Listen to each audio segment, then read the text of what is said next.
ఇప్పుడు no cost cough syrup తో 60 రూపాయల విలువ గల ఇన్హేలర్ పూర్తిగా ఉచితం. దెబ్బకి దగ్గు జలుబు మాయం. కులాలకు అతీతంగా బీసీలంతా ఏకం కావాలని అన్నారు పీసీసీ చీఫ్ మహేష్ గౌడ్.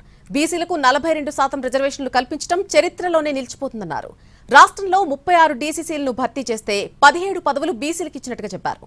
ఇక పీసీసీ పదవుల్లోనూ 76% బీసీ, ఎస్సీ, ఎస్టీలకు కేటాయించామన్నారు. కులాల్ని పక్కన పెట్టి బీసీలంతా ఏకమవుతే మనం 56% అనే విషయం మర్చిపోకూడదనే మాట మనకు చెప్తాం. వేరువేరుగా ఉంటే 2%, 3%, 4% లెక్కేస్తారు.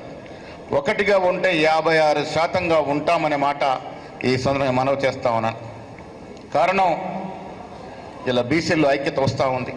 రాష్ట్రంలో ముఖ్యమంత్రి రేవంత్ రెడ్డి గారి నేతృత్వంలో ఈ దేశ చరిత్రలో ఎప్పుడూ కాని స్వాతంత్రం ఎక్కడ కాని చరిత్రాత్మక నిర్ణయం 42% రిజర్వేషన్ ఇస్తూ శాసనసభ 2 చట్టాలు చేయడం,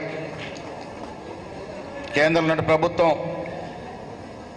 అడ్డు తగిలి అక్కన పెడితే మళ్ళీ ఆర్డినెన్స్ తీసుకురావడం, కుల సర్వే చేయడమే ఒక చరిత్రాత్మక నిర్ణయం, ఆ తర్వాత చట్టాలు చేయడం, ఆర్డినెన్స్ చేయడం.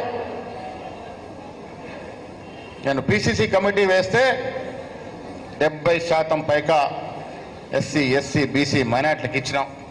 ఇలా జిల్లా కాంగ్రెస్ అధ్యక్షుల్లో కూడా దాదాపు 75% ఎస్సీ, ఎస్టీ, బీసీలకు ఇచ్చాం.